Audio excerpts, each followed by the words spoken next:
living and dead who did these things, we dedicate this program, The Dambusters, presented by the author himself, Paul Brickhill, dramatized by Morris West, an Australasian radio production.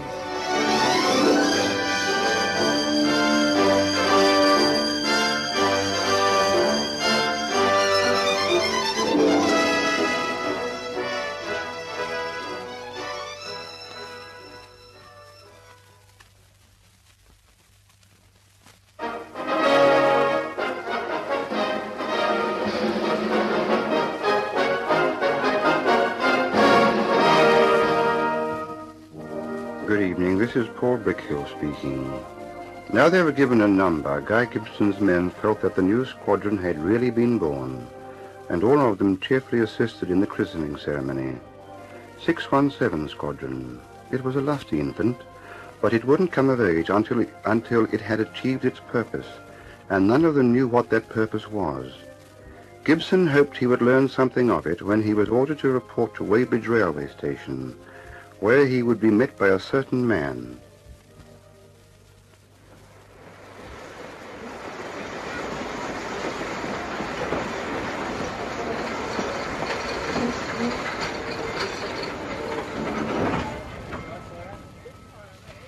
Hello, Guy. Mutt. Mutt Summers, eh? Are you the man I'm looking for? Well, if you're the man I'm waiting for, I am. I've got the car waiting outside. Come on. Where are we going, Mutt? Vickers Works. Vickers? Oh, I don't get it. What's all this about? Well, you'll find out. You wanted to be a test pilot for me once, remember? Sure, I remember. Seems a long time ago. And what's this, a test job? Sort of. It's not for me, but it is a test job. Well, who's it for, then? For a man named Wallis. Barnes Wallis.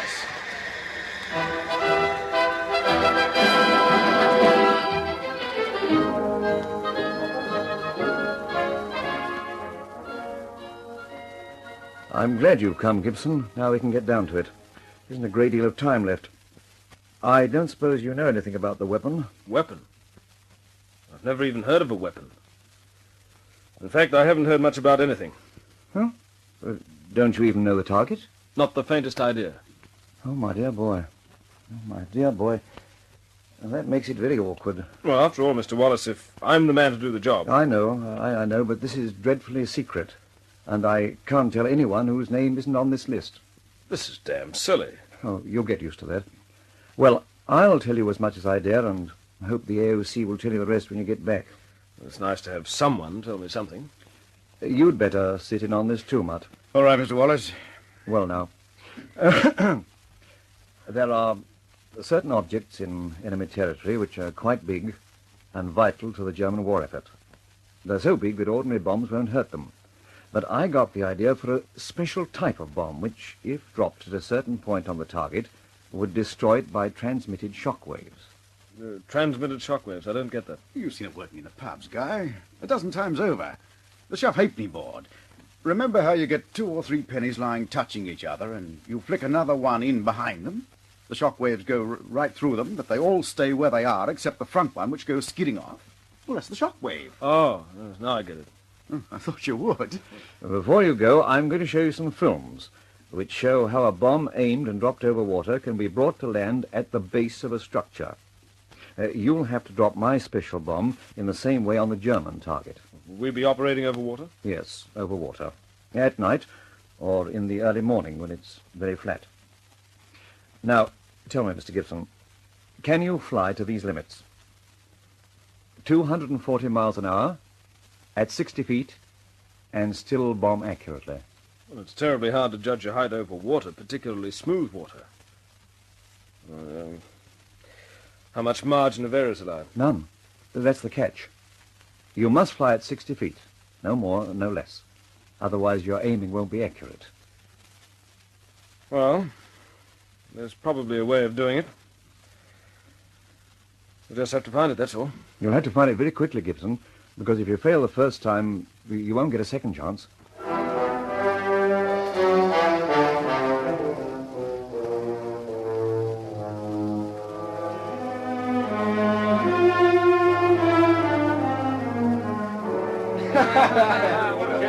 Now you know what he said. Here's the group care coming in. All right, boys. Break it up. Come on, break it up. I've got some more information about this assignment of ours. Trying to figure out what it was. Not all the information, but some of it. We've got a lot of problems to solve, and I can't solve them all by myself. So I want the benefit of your experience. If you've got any ideas, let's have them. Right. Here's the first problem. We will have to bomb in the early morning or late night, possibly in mist. What are the best conditions for training? Oh, I'd say moonlight, Guy. Moonlight, that's not a bad idea. But you don't get much reliable moonlight in this country. True enough. Couldn't we stooge around in dark glasses? Oh, it's not so good. I've tried it. You can't see your instruments properly. Just a minute. I seem to have heard about a new type of synthetic night training. They put transparent amber screens around the perspex, and the pilot wears blue glasses. I believe it's just like night flying, but you can see your instruments. Now, I'll see if Satterley can rake up the equipment for us. Now, the next problem is that we've got to come in over the target at 60 feet. What? 60 feet? That's blue murder, Guy. I know. But that's the way it's got to be done. Oh, hell, Guy, you can't navigate at that height. What do you mean you can't navigate? Well, when you're flying as low as that, you can't see much of the area. So you'll need large-scale maps, plenty of detail. That's another problem. With large-scale maps, you have to keep folding and unfolding. They're too big. Oh, it's all right. You can get strip maps. Put them on rollers. You know, like a window blind. Right.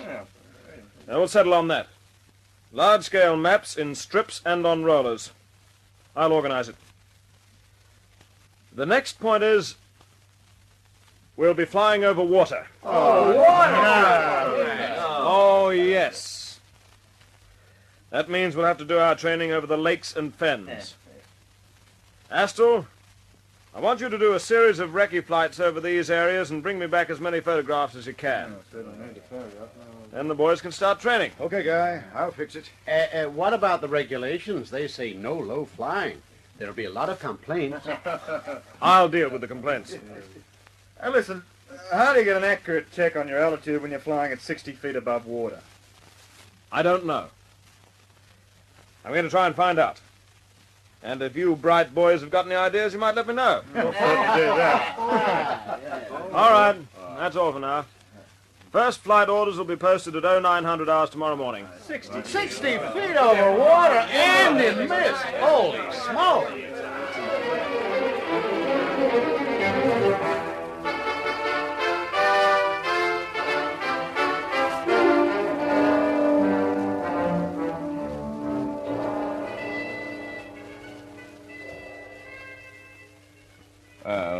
It's you, Gibson. Oh, come in. Sit down. Thank you, sir. Well, how are you making out? All right, except for one thing. What's that? Barnes Wallis tells me we've got to come in over the target with water underneath us at 60 feet. No more, no less. Yes, that's right. There's no margin of error. I haven't yet found a way of doing it. If you work on your altimeter, you can be a long way out, especially over Germany. Yes. Yes, I know that. Anyway, we'll think of something. Now, did Wallace tell you anything about the target? No. He was very cagey about that, sir. He has orders to be cagey, as you call it. However, I'm going to show them to you now. You can't train your men properly until you know what they are. But you must keep the knowledge to yourself. You understand that? Yes, sir, I understand. Good. Right. Through here.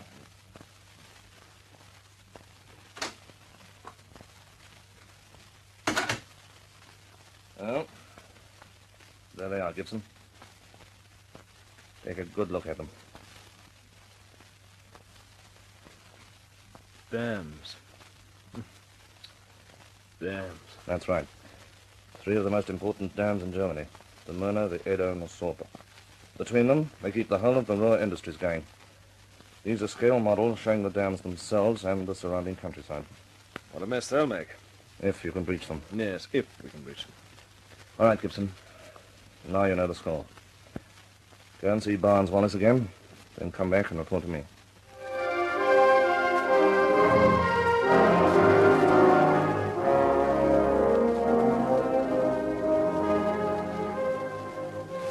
Well, Gibson, how did you get on?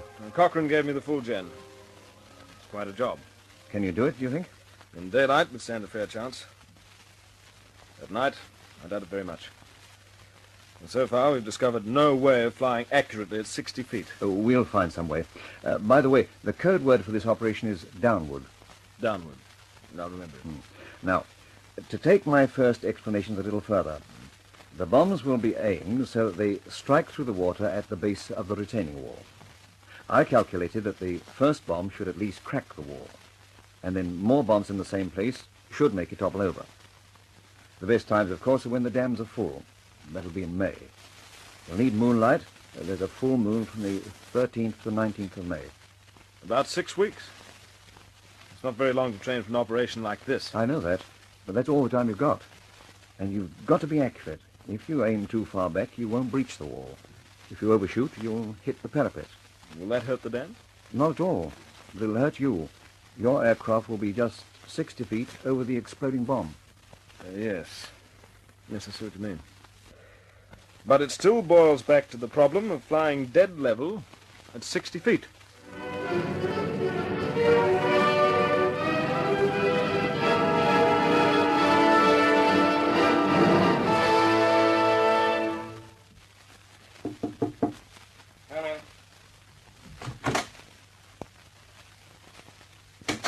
I'm sorry to be late, sir. I missed the connection from Weybridge. Had to get a special car. Did you see Wallace? Yes. He's given me more gen. He's as concerned as I am over the altitude problem. You see, it affects our training as well. I think we've got the answer, Gibson. I'm sure we have. What is it, sir? Here it is. I've had the backroom boys at the Air Ministry working on it. Now look. You put a spotlight under the nose of the aircraft and another under the belly. You angle them downwards and inwards so that they cross at 60 feet. When you come in over the water, you dive until the point of convergence hits the water, and there you are. As simple as that. I'll tell you something, Gibson. Do you know where the boffins got the idea? I couldn't imagine. One of them went to see a striptease show, and they threw 2 spotlights on the girl, one from either side of the stage. I never saw much merit in that sort of entertainment, but I do now. Yes, so do I. Now we can go ahead without any hitches. I hope.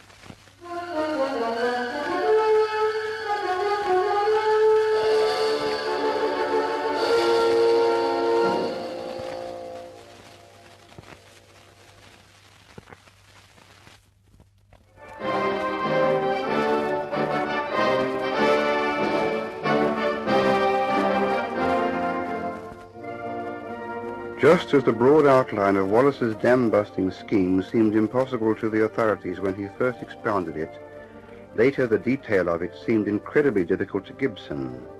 But Air Vice Marshal Cochrane was not worried by difficulties. He and Wallis believed that all problems concerning this plan could be overcome, and it was the task of 617 Squadron to overcome them. Gibson was given about 6 weeks to have his crews ready to attack the Ruhr dams, sometime between the 13th and 19th of May. He broached the subject of training with the Australian pilot, Mickey Martin. Listen, Mickey, there's only 6 weeks to deadline. Oh, blazes, Guy, we've got a hell of a long way to go yet. Not quite so far now that we know how to gauge our height correctly. How are the boys going on low flying? Pretty good, Guy. A couple of the crews came in last night with branches and leaves on their radiators. That should be low enough for anybody. Have you had them out over the sea yet? Yeah, the first flights went out over the Dogger Bank today. Got himself shot up by naval gunners and shore flat. Serve them right. We'll give them a taste of what they can expect over where we're going. Is it still like that? Sorry, Mickey, it's still like that. Any other problems? Yes, and this one's a big one. The boys have been practicing low-level bombing on the range at Wainfleet. At 60 feet, the drops aren't at all accurate. The boy's fault or the bomb sight? The bomb sight. I've tested it myself. At that level, there's a big margin of error. Oh, I don't like the sound of that, Mickey. I better talk to Cochrane about it. Tell me one thing, Guy. Yeah? Well, I've been on a few trips in my time, but there's never been one that's had so much briefing or preparation. Now, why is that? Because it's so big, Mickey, it could shorten the war by years, and because if we miss the first time, we'll never get another crack. I'll be away for 24 hours. Keep the boys at it while I'm gone. And for Pete's sake, get us a new bomb sight.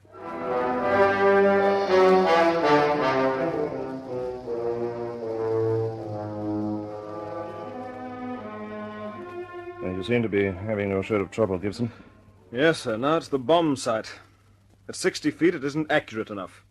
You're sure it's the bomb sight and not the bomb aimers? Yes, sir. All right. This is another job for the backroom boys. Excuse me. Get me the Ministry of Aircraft Production, Wing Commander Dam. Thank you. Now, Gibson, while we're waiting for this, there's something else. Wallis has just finished the 2 prototypes of the new bomb. They're going to be tested tomorrow at Herne Bay. I want you to go down and watch them. Take your bombing leader with you. Very good, sir. What time are we supposed to... Cochrane here. Is that Wing Commander Dan? This is an urgent job. How soon can you get down to see me? Tomorrow morning? Fine. Yes. Yes, we're having trouble with low-level sighting on a specified target. I've got models here. I'd like you to see them. They may help you. Good man. I'll expect you. Dan's a good man, Gibson. He'll dream up something for you. Very good, sir. Now, what time am I due at Herne Bay tomorrow? 10:30. Take a car straight out to the beach. Wallis will be waiting for you. Oh, you'll need a pass. The security boys will have the area cordoned off. Hang on a minute, and I'll have one made out for you and your bombing leader.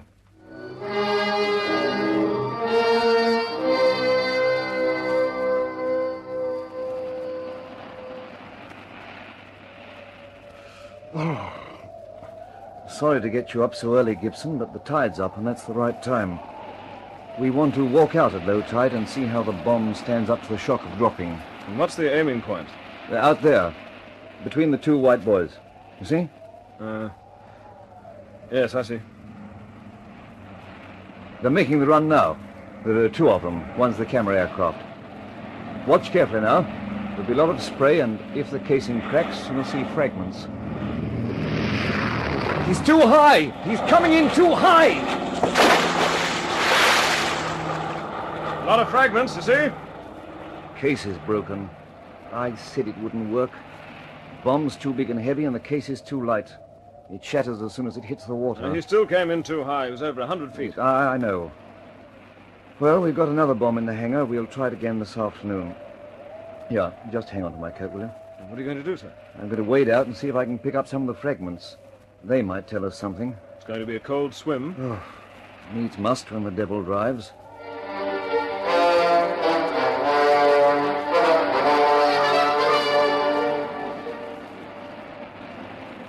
They're making a better approach this time. Yes. Keep your fingers crossed, Gibson. If this casing breaks, I don't know what we're going to do. He's dead on this time. I wait for it.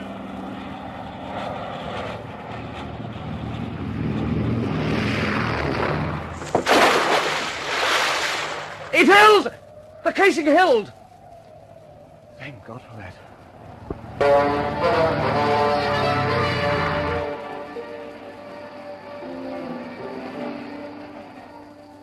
Hello, Chiefy. Like a lift? Oh, I would indeed, Miss Lehman. Where to, Chiefy? Admin offices. Wing Commander Gibson. Quite an honour, Chiefy, to be driving Special Ops personnel. What do you know about Special Ops, Margot? Oh, nothing much.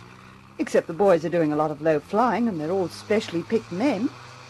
I've never seen anybody fly the lengths as low as they do. Now, you're a nice girl, Miss Lehman, and I like you. So I'll give you a piece of advice. Squadron 617 is not a thing to talk about. It's dynamite. Understand? Yes, of course I understand. And I'll tell you another thing. That's why I'm going to see Wing Commander Gibson now. Some silly fool wrote a letter to his girl. And is he going to catch trouble? Oh, I see. I see.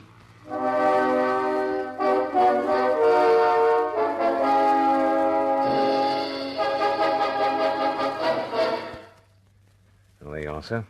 There's the letter. The sensors picked it up last night. The passages have been marked in blue. Oh, show me. The aircraft have been flying low with special night aids for some special operation. Who is this ruddy fool? One of the fitters, sir. What sort of a man is he? Oh, he's a good type, sir, and a good fitter. I think, sir... Yes, Chiefy? Well, I think if you were to have him up here and tear a few strips off him, he wouldn't make the same mistake twice. In my opinion, sir, it's... well, I think it's just a slip, sir. All right, Flight. Run him up to me. I'll give him a lesson he won't forget in a hurry.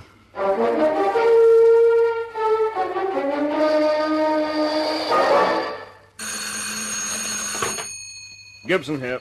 Oh, this is security here, sir. Yes? As you know, sir, we're tapping all telephone calls. Yes, I know that. A call was made last night to a girl in London. One of my personnel? Yes, that's right, sir. Aircrew. Well, don't mention his name on the phone. Send it around to me in an envelope. What did he say? Sorry I won't be down tomorrow night. I'm flying on special training. Is that all? Yes, that's all, sir. Right. I'll deal with it as soon as you send me his name. Thanks for calling. Oh, the fools. The blind, bone-headed fools. Why can't they keep their silly trap shut? Gibson here. Give me the adjutant. Hello. Look, all air crews of 617 Squadron to assemble in the mess at 0300. Yes. Yes, all air crews.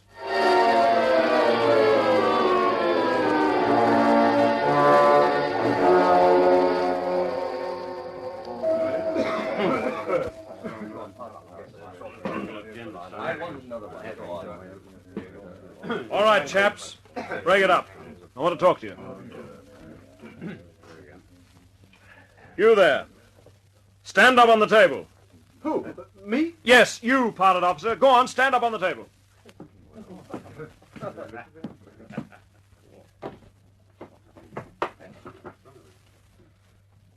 You see this fellow? He's a pal of yours, isn't he? He carries badges of rank just the same as you do. He's aircrew, which gives him special privileges. He's a nice chap. Or so you'd think. He's got a girlfriend in London. He probably carries a photograph around in his pocket. Oh, of course he does. She probably thinks he's the last word in heroic British manhood. He telephoned her last night, and while he was telephoning her, he gave her a piece of information that could have cost the lives of every man jack of you.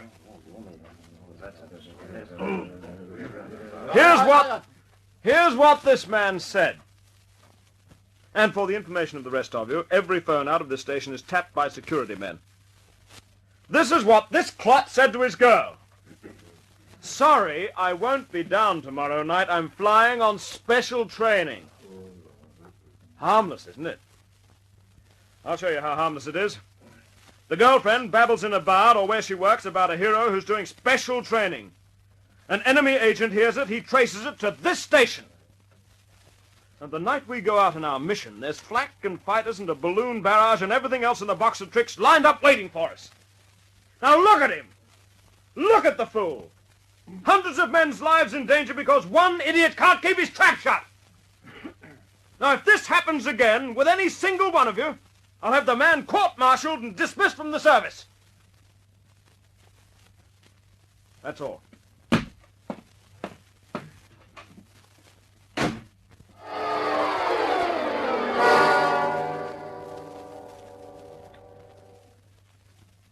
Well, sit down, Gibson.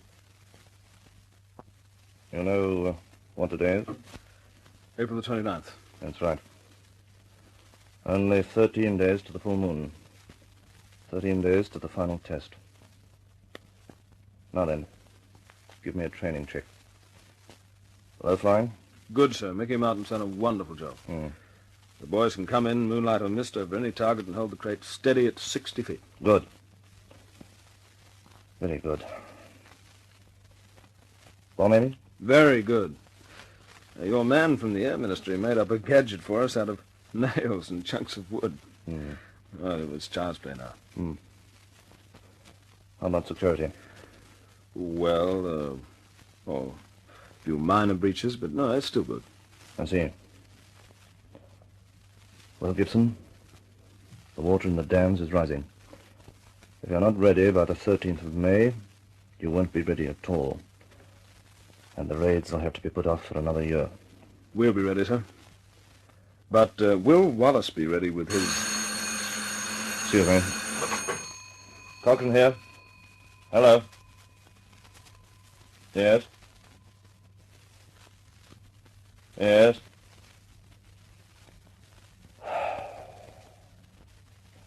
I see. Thank you very much. That was Wallis on the line. Final tests on the bomb have been completed. And it works, Gibson.